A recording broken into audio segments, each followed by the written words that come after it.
Hello there, SERAPHIM17 once again. This is my Dark Souls 3 SL1 NG+7 no damage run.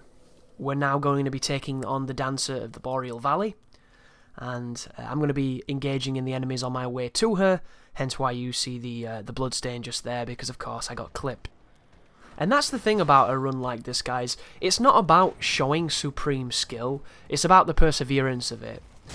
You know, you're gonna get killed a lot, you're gonna get hurt a lot, it's just the nature of this kind of experience, but it's the fact that you can stick in there and continue until you win that matters.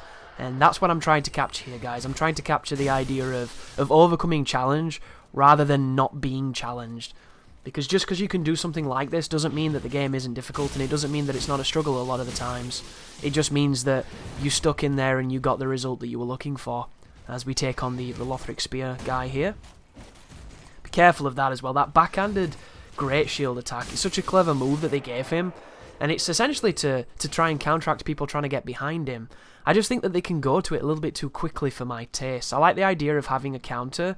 I don't like how ruthless they can be with the counters. But there's me trying to set up my character's position so I can sync up and edit for when I die. And I was going to drop in a quick fog door there, but I did it after I killed her instead of at that moment, because I didn't want the game to look like it was out of sync. So, alas, here is Dancer of the Boreal Valley. So I'm going to get a really good pattern here where Dancer is kind of retarded and doing all the good things, and I'm going to be focusing on hitting her head. A smart player will tell you to stick behind her because you stand the best chance and you don't have to avoid that slap, which, I'm telling you now guys, avoiding that slap on Xbox One is close to impossible. On PC, I was doing it consistently, which I think is amazing. Suffice to say, you kinda have to preempt it, and you're only going to preempt it when you've fought the Dancer quite a lot. I'm in Tear Stone range for this one too, because I wanted to squeeze every bit of damage I could out of her, because hitting her head is great, but you're not going to do the same kind of damage that you could have done with Bleed before the patch. Whereas now Bleed is nowhere near as good, and it takes a lot longer to proc it. So she's moving into the second phase, so I'm going to move away. After she does the spin, if you get behind her here and charge an R2, you can sometimes hit her on the head like that. And if she stuns at that point, you're going to be laughing, but she didn't. So I'm going to have to be a little bit more aggressive now and hit her head a few more times. This is when the fight gets a little bit more trepidatious because she unlocks some of her more scary moves.